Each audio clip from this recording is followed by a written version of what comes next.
네, 성도 여러분 안녕하십니까? 오늘 제가 화요일 설교인데 어색하네요. 밤에 이렇게 쓰니까 여호수아 6장을 가지고 오늘 제가 강론을 하겠습니다.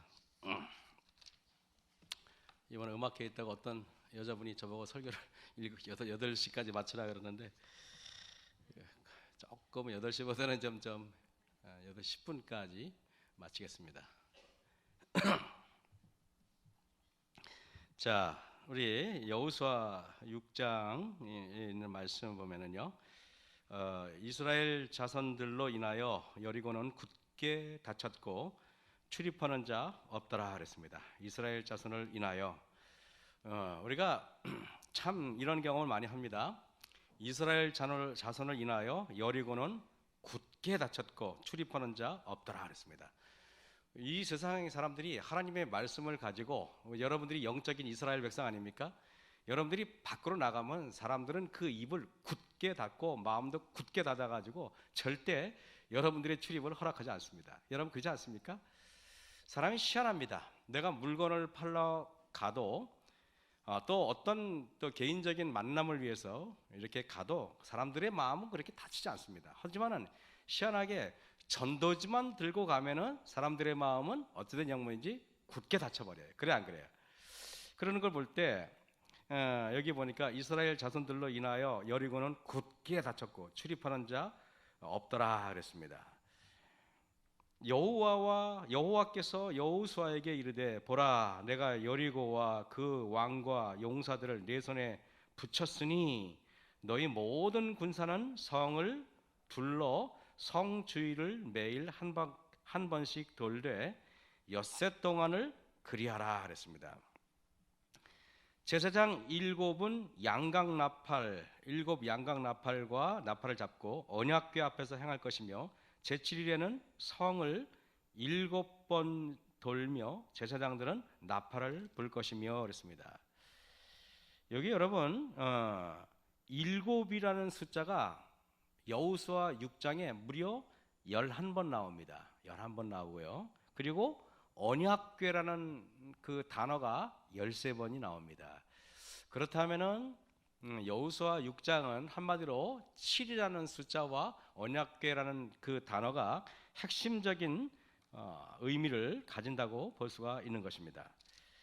그런데 여기에 보면은 제사장들이 5절에 보니까 양각 나팔을 길게 울려 불어서 그 나팔 소리가 너희에게 들릴 때에는 백성은 다 큰 소리로 외쳐 불러라 이렇게 말합니다. 그러니까 6일 동안에 매일 한 바퀴씩 돌고요. 그죠? 안식일 되면은 뭐라고요? 안식일 되면은 7번을 돌아요. 그 다음에 7번 다 돌면은 13바퀴 아닙니까? 13바퀴를 돈 다음에 그 다음에 크게 외쳐라 이 말이겠죠. 6장 6절입니다. 눈의 아들 여호수아가 제사장들을 불러서 그들에게 이르되 너희는 언약궤를 메고 7 제사장은 7 양각 나팔을 잡고 여호와의 궤 앞에서 행하라 하고 그랬습니다. 또 백성에게 이르되 나아가서 성을 돌되 무장한 자들이 여호와의 궤 앞에서 행할지니라 그랬습니다. 자, 근데 여기 하나님께서 10절에 이릅니다. 여호수아가 백성에게 명하여 가로되 너희는 외치지 말며 너의 음성을 들리지 말며 너희 입에서 아무 말도 내지 말라. 그리하다가 내가 너희에게 명하여 외치라 하는 날에 외칠지니라 그랬습니다. 여러분 여리고성을 한 명이 아니라 여기 보니까 제가 봤을 때는요 그 이스라엘 백성들 중에서 대부분의 장정들이나 그죠? 남자들 장정들만 해도 얼마입니까? 장정만 해도 60만 명 아닙니까?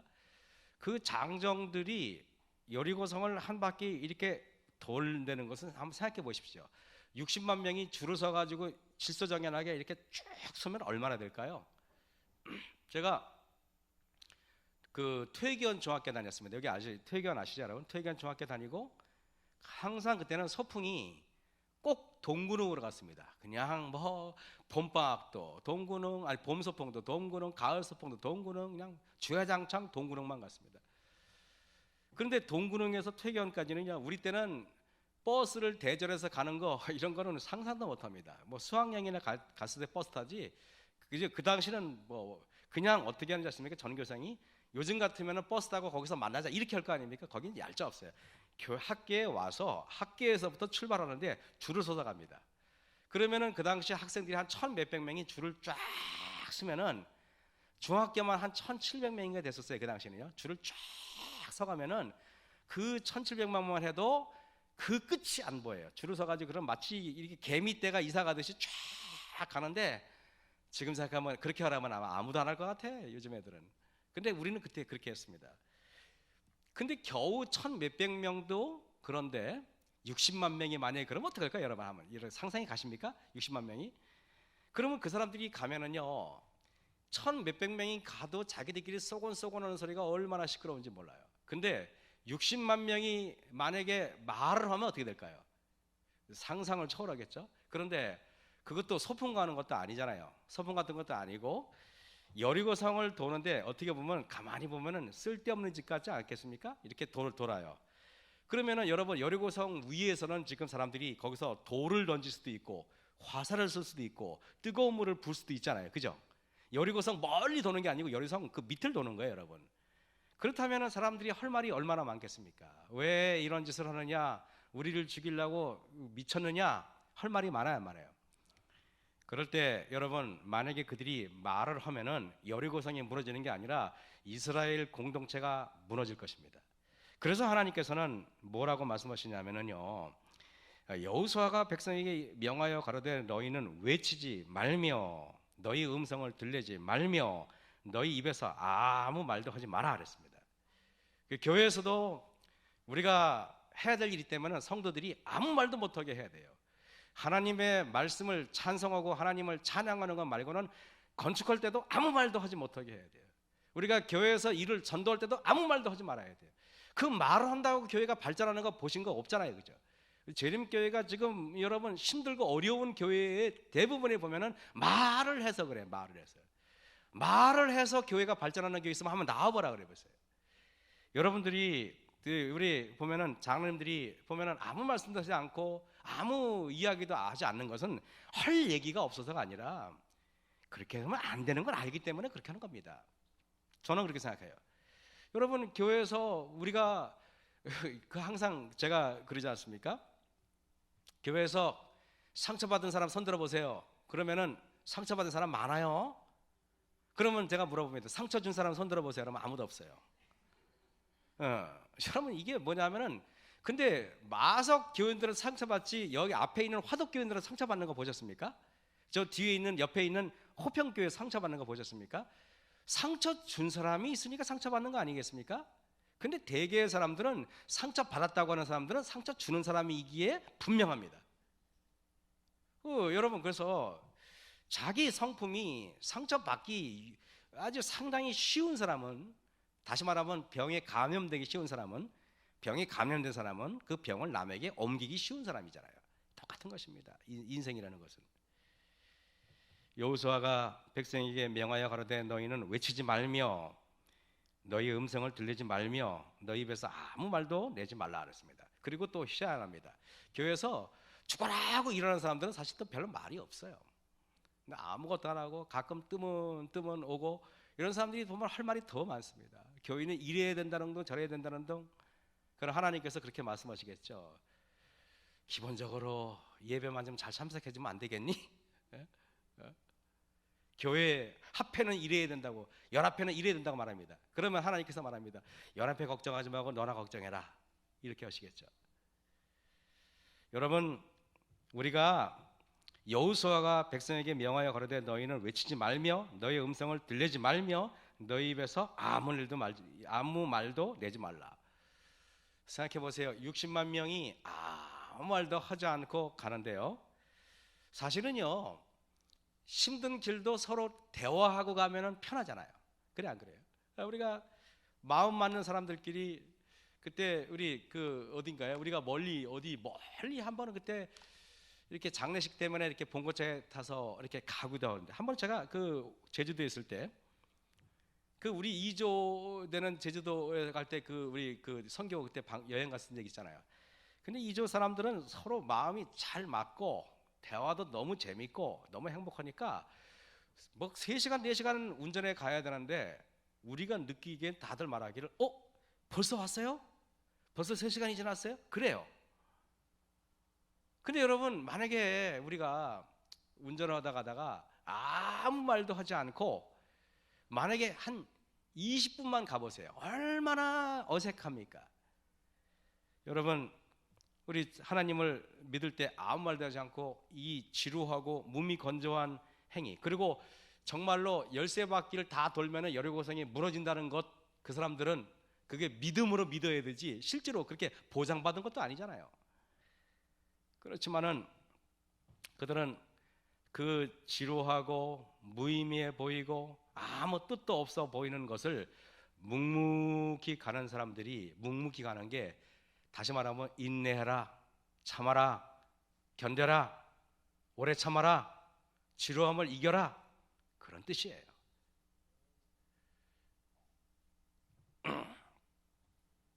제가 여러분들에게 교회에서 나는 정말로 무서운 사람들은 아무 말도 하지 않고 묵묵한 사람이 진짜 무서워. 그냥 맨날 조잘조잘 이렇게 우리가 그냥 뭐 이러쿵저러쿵 말이 많은 사람들하고는 크게 뭡니까 그 큰 피처 안에 그렇게 그렇게 영적인 영향 가치가 별로 없다고 나는 생각을 합니다. 여기에 또 하나님께서 이렇게 보시면은요, 6장 4절에 좀 보겠습니다. 6장 4절에 보면은 제사장 7은 7 양각 나팔을 잡고 언약궤 앞에서 행할 것이요 그랬습니다. 언약궤 앞에서. 여러분, 근데 요한복음 3장은 찾지 않겠습니다. 요단강을 건널 때는 그 언약궤 앞에 아무도 없었어요. 여러분이 한번 찾아보세요. 요한복음 저기 여호수아 3장에. 그런데 여리고성을 돌 때는 그 배치가 달라집니다. 6장 4절에 7 언약궤 앞에서 제사장 7이 양각 나팔을 잡고 언약궤 앞에서 행할 것이며 제7일에는 성을 7번 돌며 제사장들은 나팔을 불 것이며 제사장들은 양각 나팔을 길게 올려 불러서, 다시 말하면은 나팔 든 사람도 일주일 동안 연주를 하지 않습니다. 그냥 나팔만 들고 갑니다. 나팔만 들고 가. 그러다가 열세 바퀴를 돌고 나서 나팔을 울려 불라고 이야기합니다. 그런데 여러분 7절 보세요. 아까는 언약궤 앞에서 제사장이 나팔을 들고 7명이 섰잖아요. 근데 7절에 보면은 무장한 자들이 여호와의 궤 앞에서 행할지니라 그랬습니다. 배치가 달라져요. 맞아요, 맞아요. 6장 4절에서는 제사장 언약궤 앞에 제사장들이 있었는데 6장 7절에는 무장한 자들이 언약궤 앞에 갑니다. 그죠? 그 다음에 6장 9절 보세요. 무장한 자들은 나팔 부는 제사장들 앞에서, 다시 말하면 옛날에는 먼저는 언약궤 앞에 그 제사장들이 있었어요. 근데 돌 때는 언약궤 앞에 제사장 그 앞에 무장한 자들이 앞에 먼저 가야 됩니다. 무장한 자들이 앞에 가서 모든 장애물들을 다 치워놔야 돼요. 무장한 자들이, 언약궤는 하나님의 말씀을 상징합니다. 하나님의 말씀이 울려 퍼지기 위해서 무장한 자들은 언약궤 앞에서 모든 장애물들을 다 치워놔야 돼요. 다 치워놔야 돼요. 그래서 말씀이 올바르게 선포되도록 무장한 자들이 앞에서 다 해결을 해놔야 되는 것입니다. 그래서 교회에 오면은 여러분 우리가 언약궤 앞에 하나님의 말씀이 선포되기 전에 무장한 자들이 와서 부엌에 가서 무장한 자들이 밥을 준비하고 또 무장한 자들이 밖에 나가서 주차봉을 들고 다 준비해가지고 말씀이 드러날 수 있도록 무장한 자들이 모든 준비와 모든 세팅을 쫙 해놓는 것입니다. 그것이 바로 그 말씀이에요. 무장한 자들은, 그래서 교회에서 무장한 자들은 여러분 그 언약궤가 혹시나 언약궤가 침범을 당하지 않기 위해서 무장한 자들이 맨 앞에 서고 그 다음에 제사장들이 서고 하는데, 만약에 우리가 여러분 교회 나가서 그 언약궤가 돋보여야 되는데 교회에 대해서 이러쿵저러쿵 막 왈가왈부하고 막 말하는 것, 여러분들이 만약에 하나님의 언약궤 앞에 서는 사람이라면 그런 모든 말을 다 없애버릴 줄 알아야 되는 것입니다. 그게 교회의 임무인 것입니다. 요즘처럼 사람들이 말이 많은 시대가 어디 있습니까? 요즘처럼. 왜냐하면 행동하지 않기 때문에 말이 많은 것입니다. 행동하지 않기 때문에. 제가 장안동교회 갔더니 장안동교회 전도회를 2주 갔더니 그 교회는 특징이 있어요. 교인들은 별로 몇 분 안 계신데 거기는 여자분들이 키가 엄청 커요. 나는 그래서 안악자선이 여기 있다 생각했어요. 우리 마석교회도 처음 왔을 때 여집사님들이 키가 엄청 크다는 걸 내가 느꼈는데, 모르겠어요. 제가 커서 그런지 그렇게 느끼는데, 근데 우리 교회에서는 커봤자 여자분들이 170을 넘는 분이 별로 없잖아요. 그죠? 근데 거기는 보통 178이야. 178cm 되는 분이 한 서너 명 돼요. 서너 명 키가. 그 때문에 그 보니까 태평양 화학의 농구 선수도 거기 있더라고요. 아주 기골이 장대예요. 옆에 제가 쓰면 저 키가 비슷합니다. 그 178 되는, 그래서 다 거기에 한 여자 수석사님들 키가 없어 170 한 2, 3 정도 돼요. 딱 갔더니 일단은 성도가 몇 분 안 계셔도 압도가 되더라고요. 압도가 돼요. 보통 뭐 남자도 뭐 180 넘는 사람이 뭐 질비해요. 질비해. 뭐 178, 180, 뭐 175, 남녀가 그냥 뭐 175, 뭐 180. 그랬더니 제가 이렇게 보고 그 밥을 먹을 때 이렇게 식당에서 이렇게 서 있는데 다리를 괜히 접었다 생각이 되더라고요. 너무 크신 거예요. 그래서 제가 그랬더니 뭐 그 교인들이 막 웃으면서 목사님 그랬더니 예, 그랬더니 우리 교회 키 크죠 그러더라고요. 그게 자랑이에요 거기. 예, 엄청 크십니다 그랬어요. 근데 거기 태평양 화학의 그 주전 선수로 계시다가 지금은 은퇴하신 그 김경호 집사님이 계신데, 근데 이 운동하시는 사람의 특징이 있어요. 운동하는 사람들은 잔소리를 안 해요. 잔 이렇게 말 안 해요. 아세요? 무슨 말인지 알겠습니까? 운동하는 사람들은, 운동하고 이렇게 하는 사람들은 성격이 이렇게 선이 굵어요. 쫙쫙 이렇게. 그렇지 않고 이렇게 하는 사람 짜짜짜짜 하는데, 그래서 제가 그런 생각을 했어요. 우리가 열심히 활동하고 이렇게. 그래서 옛날에 사람들은요 이래요. 그 심리학에서 뭐라 그러냐면은, 옛날 분들은 농사를 지을 때 손으로 그냥 아침에, 저희 아버님 기억이 나는데 새벽 4시 이렇게 뭡니까 4시 컴컴한데 이미 벌써 일어나서 화장실 가려고 이렇게 보면 아버지는 안 계세요. 어디 계십니까? 이미 벌써 논두랑 보러 가시고 이미 밭에 가시고. 여러분들 아시잖아요. 그죠? 기억나십니까? 그렇게 샀어요. 그래서 제가 새벽 4시만 되면 안 계셔요. 겨울에도요 새벽 4시만 되면 일어나가지고 군불 때려 가세요. 그냥 가만히 안 있어요. 근데 아버지 이렇게 보면은요 그 말씀이 별로 없어요. 그냥 어지간하면. 근데 우리가 손으로 하는 것들이 갈수록 줄어들고 활동하는 것들이 갈수록 줄어들어요. 그래 안 그래요? 우리 일들이 보면은 책상에 앉아서 일하는 거나 하다 보니까 사람들이 손으로 하는 것을 많이 하면은 잡생각을 안 한대요. 쓸데없이 남들이 나를 어떻게 생각할까, 체면이 어떨고 누가 이렇게 생각할까, 그런 거를 볼 겨를이 없다는 것입니다.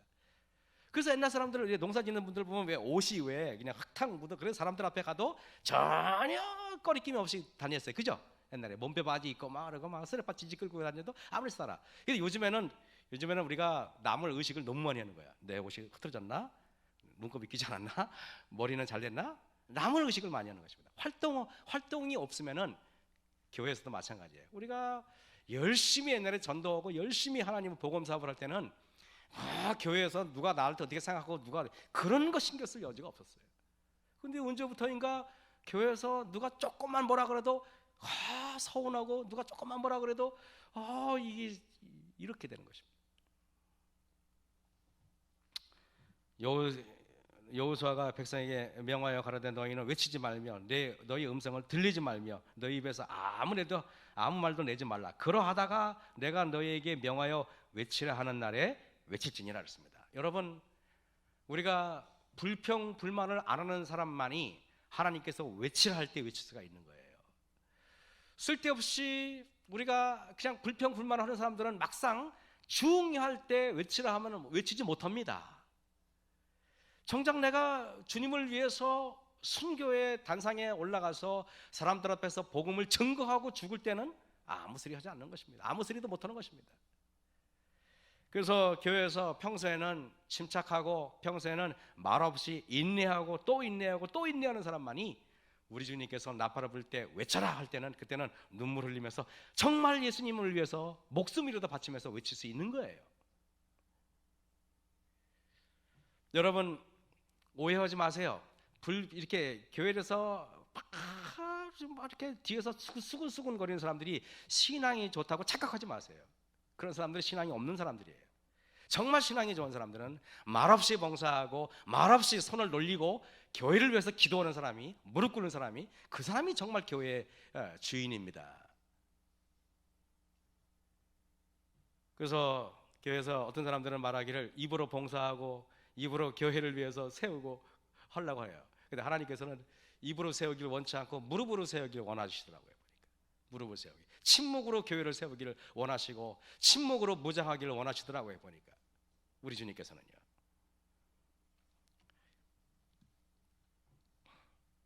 여호수아가 여기에 12절에 보니까 아침에 일찍이 일어나니라. 여호수아가 여러분 마음속에 하나님께서 그에게 60만 명을 데리고 이스라엘 백성 데리고 매일 한 바퀴씩 돌라고 말씀하실 때 그가 만약에 제정신이라면 그게 얼마나 그분이 어려웠겠습니까? 백성들이 불평하면 어떡하지?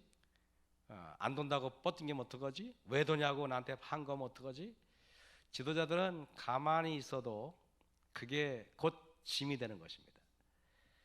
그때 제사장 만약에 여호수아가 아침 늦게까지 잔다면은 그건 내가 볼 때 지도자가 아니잖아요.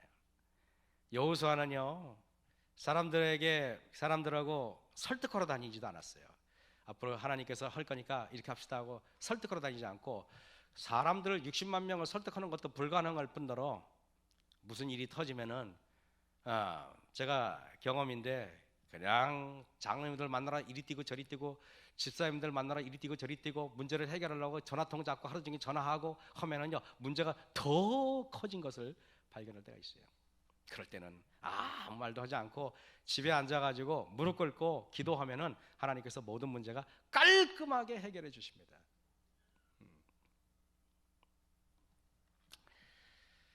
그래서 여호수아가 아침에 일찍이 일어나니라. 제사장들이 여호와의 궤를 메고 7 제사장은 7 양각 나팔을 잡고 그러는데 여러분 여호수아가 아침에 일찍이 일어나니라 그리고 그 뒤에는 설명이 없어요. 이미 거기에 모든 게 담겨 있는 것입니다. 여호수아가 왜 일찍 일어났을까요? 왜 일찍 일어났을까요? 잠이 없어서 그랬을까요? 저는 그렇게 보지 않습니다. 아침에 일찍 일어났다는 말은 기도하려고 일찍 일어났겠죠, 그죠? 모든 과정을 그는 무릎 꿇고 기도하면서 하나님 앞에 매달렸던 것입니다. 매일. 그래서 여러분 그렇게 생각해요. 여기 보면은 일요일 날 한 바퀴 돕니다. 월요일 날 한 바퀴 돌아요. 근데 여러분 한 바퀴 도는 건 진짜 한 바퀴 돌아오면은 그만인데 7바퀴를 돌라 그러면은 그게 7바퀴 돌라 그러면은 여러분 이게 60만 명이 줄을 서도 엄청난데 굉장히 긴 거리였을 거라고 저는 생각을 해요. 그래서 매일 한 바퀴씩 도는 훈련이 돼야지 제 7대 됐을 때 7바퀴를 돌 수 있지. 하나님께서 이렇게 명령하지 않았잖아요. 오늘 7바퀴를 돌아라. 그리고 내일부터 한 바퀴를 돌아라. 이렇게 하지 않았잖아요. 그죠? 만약에 그랬다면 난리가 났을 것입니다. 만약에 그랬다면 하나님께서는 한 바퀴 7바퀴 돌고 매일 한 바퀴 돌고 한 바퀴 돌고 한 바퀴 돌고 매일의 과정을 성실하게 수행한 사람들만이 마지막 때 큰 외침 때 일요일 시험이 나고 큰 외침 때 그때 비로소 크게 외칠 수가 있는 것이에요. 우리는 앞으로 뛰어나가기 위해서는요 뒤에서 개구리들이 더 멀리 뛰기 위해서 더 강하게 뒤로 움츠리는 겁니다. 그죠? 더 멀리 뛰기 위해서 더 몸을 뒤로 더 바짝 갖다가 뛰어갈 수 있는 것입니다. 그리고 13절에 7 제사장은 7 양각 나팔을 잡고 여호와의 궤 앞에서 계속 진행하여 나팔을 불고 무장한 자들은 그들 앞에서 후군은 여호와의 괴들을 행하고 제사장들은 나팔을 불며 행하니라 그랬습니다. 여기에 보면은 후군이 있고 언약궤를 매는 자들이 있고 나팔을 붙잡은 자들이 있고 무장한 자들이 있고 각기 자기 역할이 있다는 것입니다. 교회 생활을 하다 보면은요, 각기 내가 여집사로서의 역할이 있고 남집사로서의 역할이 있고 수석 장로님으로서의 역할이 있고 그다음에 장로님들로서의 역할이 있고 각자 교사로서의 역할이 있고 자기 역할이 있습니다. 근데 역할을 수행할 때 정말 침묵할 줄 알고 짜증내지 않고 불평하지 않는 사람이 진짜 지도자예요. 조그만 일에도 이미 말할 준비가 되어 있는 사람들보다는요, 조그만 일에도 기도할 준비가 되어 있는 사람을 하나님께서 원하시겠죠.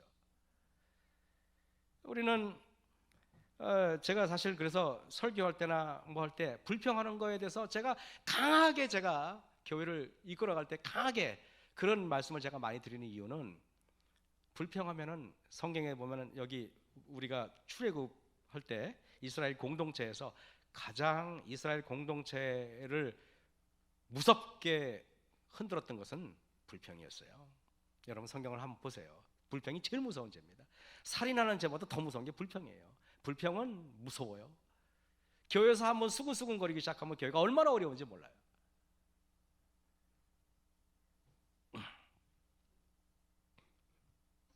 벌써 3분이네. 약속은 지켜야지. 그래서 여기 16절 보겠습니다. 7번째 제사장들이 나팔을 불 때 여호수아가 백성에게 이르되 외치라. 여호와께서 너희에게 이 성을 주셨느니라. 이 성과 그 가운데 모든 물건은 여호와께 바치되 기생을 합과 무릇 그 집에 동거하는 자는 살리라. 이는 그가 우리의 보낸 사자를 숨겼습니다. 너희는 바칠 물건을 스스로 삼가라. 너희가 그것을 바친 후에 그 바치는 어느 것이든지 취하면 이스라엘 집으로 바침이 되어 화를 당케 할까 두려워하니라. 여러분, 여리고성이 무너졌습니다. 여리고성에 무너지니까 여리고성에 얼마나 많은 전리품이 있었는지 몰라요. 그죠? 값진 것도 있었고 감당하는 것도 있었고, 거기에는 저희 집에 있는 것처럼 금은보화도 있을 것이고, 그죠? 비싼 여러 가지 물건들이 있었을 것입니다.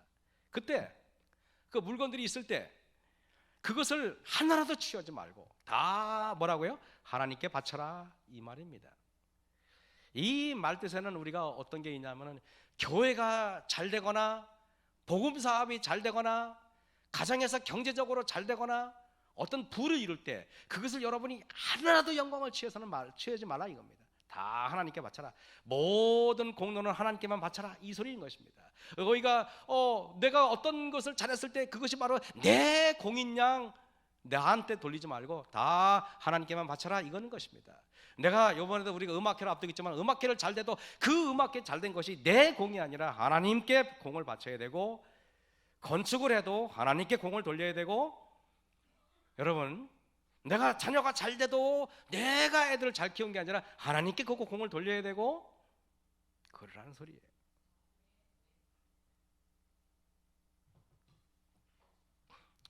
너희는 바칠 물건을 스스로 삼가라. 우리가 뭐가 좀 잘 되고 그러면은 얼마나 저도 그냥 제 공으로 돌리고 싶은 마음인지 몰라요. 그냥 속에서 그냥 막 그냥 꿈틀꿈틀거립니다. 그냥 이게 얼마나 무서운지 몰라요. 그래놓고 말 실수하고 집에 오면은 쓰라려. 언제 쓰라는지 아십니까? 저녁에는 모르더라고요. 제가 아침에 일어나면 내가 왜 그랬지? 민망하고 부끄럽고 쥐구멍이라도 들어가고 싶은데 얼굴이 너무 커서 못 들어가겠어. 그럴 때가 있어요. 그래서 제가 놀라운 것은 새벽기도 때 그게 느껴져요. 왜 그런지 몰라요. 새벽기도 때 여러분들이 그런 거 못 느끼셨습니까? 어제 밤만 해도 내 자랑이 그 정도 말할 수 괜찮아. 그 정도는 내가 내 공을 돌려도 돼 라고 느껴요. 저녁 때는 뭐 별로 그렇게 내가 죄스럽지 않고 하나님한테 죄송스럽지 않고, 그런데 새벽이 돼가지고 4시 반에 일어나가지고 가만히 있으면은 얼굴이 화끈거려요. 누가 나한테 모르는 사람 없잖아요. 새벽인데 얼굴이 갑자기 뜨끈뜨끈하고 등짝이 뜨끈뜨끈하고 갑자기 어저께 일들이 주마등처럼 나오면서 막 그러면서 내가 여기를 칩니다. 여기를 쳐요.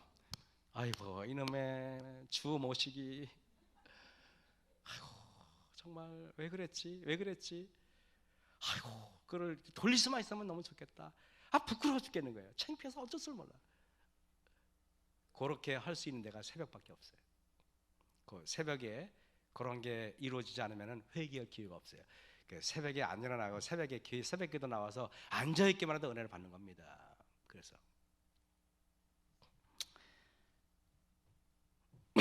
은금과 동철 기구들은 다 여호와께 구별될 것이니 그것을 여호와의 곳간에 드릴지니라 그랬습니다. 20절입니다. 이에 백성은 외치고 제사장들은 나팔을 불매 백성이 나팔 소리를 듣는 동시에 크게 소리질러 외치니 성벽이 무너져 내린지라. 백성이 각기 앞으로 나아가 성에 들어가서 그 성을 취하고, 여러분 참 희한합니다. 성이 무너지는 과정은, 성이 어떻게 해야 되는 과정은 1절부터 쫙 막 이렇게 해라 저렇게 해라 돌고 침묵을 하고 말을 하지 마라 이렇게 말씀이 많은데, 희한하게 무너졌다는 결과는 딱 한 절만 나와요. 무너졌다. 그 끝이에요. 이걸 통해서 뭘 느낀지 아십니까? 우리가 어떤 게 하나님은 결과가 중요한 게 아니고 우리 하나님은 과정을 중요시 여기는 분이에요. 과정을. 아리스토텔레스라는 사람은 이렇게 말합니다. 인간은 한 번의 결정적인 행동에 의해서 규정되는 것이 아니라 반복되는 행동에 의해서 규정된다. 그러므로 위대한 것은 습관이다. 이 토텔레스 형님이 참 똑똑한 말 했죠, 그죠? 여기 다시 말합니다. 인간은 한 번의 결정적인 행동에 의해서 규정되는 것이 아니라 반복되는 행동에 의해서 규정된다. 그러므로 위대한 것은 습관이다. 인간은 한 번의 결정적인 로또가 당첨되는 것에 의해서 인생이 결정되는 게 아니에요. 한 번의 결정적인 그 한방 1억 천금 때문에 인생이 결정되는 게 아니라 매일의 반복되는 행동에 의해서 여러분이 결정된다. 그러므로 위대한 것은 한 방이 아니고 뭡니까? 습관이다. 인격은 습관입니다. 인격은 습관이에요. 불평하는 습관, 인격입니다. 감사하는 습관, 인격이에요. 여러분, 아침에 일찍 일어나는 습관, 인격 중에 하나입니다. 침묵하는 습관, 인격입니다. 날마다 주의 전에 와서 화요일 예배에 참석하는 습관, 찬양 연습하기 때문이 아니라, 이번에 16일 찬양 연습 때문에 화요일 날 오는 게 아니라 늘 이렇게 오셔야 돼요. 아시겠습니까? 다 피곤합니다. 제가 고은교회 그때 화요일 날 휴가 때 잠깐 갔는데, 갔더니 거기 담임 목사님 내외분, 그리고 그 목사님의 그 매제되시는 거기 내외분, 딱 그 두 원로 목사님들 딱 두 가정인데, 제가 가가지고 저까지 5명이 딱 예배를 드렸습니다. 근데 거기는 5명이 4명만 항상 4명만 계시대요. 그런데 이제 그 예배를 뭐냐면 앞에서 목사님 혼자 하고 3명 앉거든요. 설교, 그러니까 그냥 방송 설교를 했어. 방송 설교. 근데 제가 딱 갔는데 방송 설교를 막 찾더라고요. 막 찾다 보니까 목사님 어느 교회예요? 그랬더니 마석교회. 그랬더니 마석교를 풀더라고요. 내가 앉아 있는데 마석교회 제가 설교하는 걸 영상으로 봤습니다.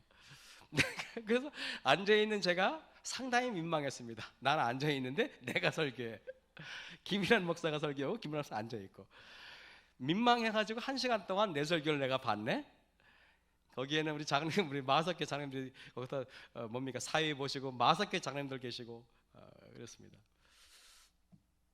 그런데 제가 우리 화요일 날 우리 성도들이 그래도 교회를 찾고 예배를 드리러 오셔서 얼마나 감사한지 몰라요.